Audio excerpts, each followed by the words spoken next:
नमस्कार दोस्तों, आप सभी का फिर से स्वागत है मेरे चैनल अनुगूंज में। कल कुछ महानुभावों ने YouTube पर मेरी रचनाओं को सुनकर कहा कि इतना संजीदा लिखने के लिए इतनी संजीदगी कहाँ से लेकर आती हो।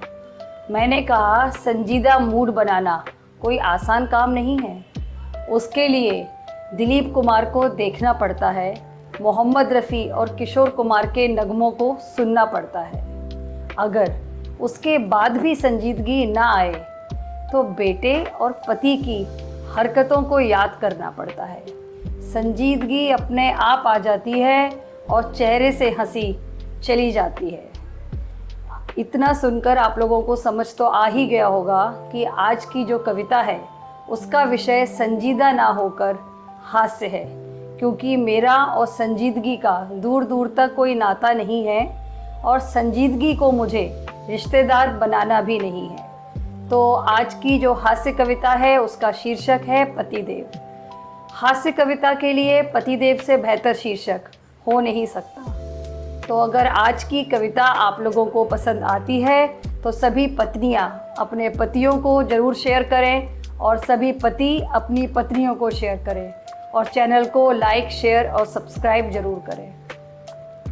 कल पतिदेव ने पूछा एक सवाल कि मुझ पर कविता लिखने का क्यों नहीं आया ख्याल। मैंने कहा, मन तो बहुत किया पर कुछ सोचकर स्वयं को रोक लिया, क्योंकि कविता में मेरी होते हैं हास्य व्यंग, जिनको पढ़कर छिड़ सकती थी घर में जंग। पर अब स्वीकृति लिखने की मिली है आपसे, तो ऐसा अवसर कैसे जाने दूँ हाथ से। पर 19 वर्षों का वनवास लिखूं कैसे। आप लोगों की जानकारी के लिए बता दूं कि हमारी शादी को 19 वर्ष हो गए हैं। तो 19 वर्षों का वनवास लिखूं कैसे, गागर में सागर एक कविता में भरूं कैसे। अगर एक कविता में नहीं हो पाया महान पतिदेव का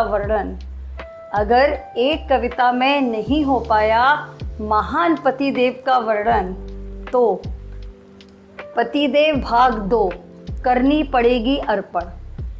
यह सुनकर पुत्र मेरा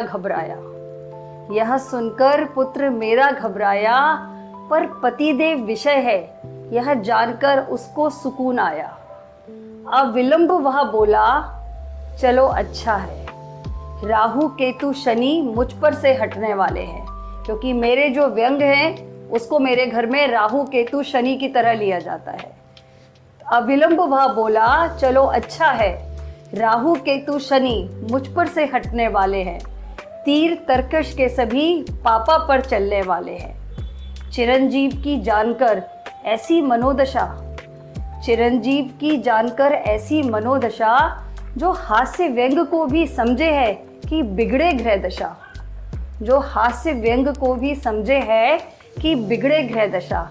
एक पल को तो मन मेरा भी घबराया था, पर बहुत दिनों के बाद ऊंट पहाड़ के नीचे आया था। पर महिला सुरेंद्र शर्मा बनना नहीं था आसान, भोली सूरत बनाकर चलाने थे व्यंग्यबाण। सूरत और वाणी का इतना विपरीत तालमेल कैसे बनाया जाए। व्यक्तित्व को अपने बदलकर संसार को क्यों दिखाया जाए। अब ध्यान से सुनिएगा। जब पत्नियों पर नित नए व्यंग्यबाण चल सकते हैं, तो पतिदेव पर भी हास्य व्यंग बन सकते हैं। अब कविता का किया गंभीरता से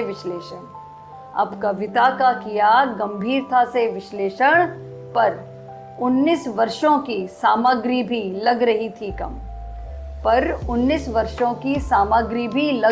कम। यह सुनकर पतिदेव फूले ना समाये। यह सुनकर पतिदेव फूले न समाये और बोले, आदर्श पतिदेव हूँ तो कोई व्यंग बाण कैसे चलाए। आदर्श पतिदेव हूँ तो कोई व्यंग बाण कैसे चलाए। हमने भी उनकी गलतफहमी पर खुशफहमी का आवरण चढ़ाया। हमने भी उनकी गलतफहमी पर खुशफहमी का आवरण चढ़ाया। विषय हास्य व्यंग से परे है, यह विश्वास उनको दिलाया। विषय हास्य व्यंग से परे है, यह विश्वास उनको दिलाया। उम्मीद है कि आप सभी को आज की रचना बहुत पसंद आई होगी। अगर रचना में कुछ कमी है या कुछ सुझाव हैं तो प्लीज़ कमेंट्स करके ज़रूर बताइएगा। चैनल को लाइक, शेयर और सब्सक्राइब ज़रूर कीजिएगा।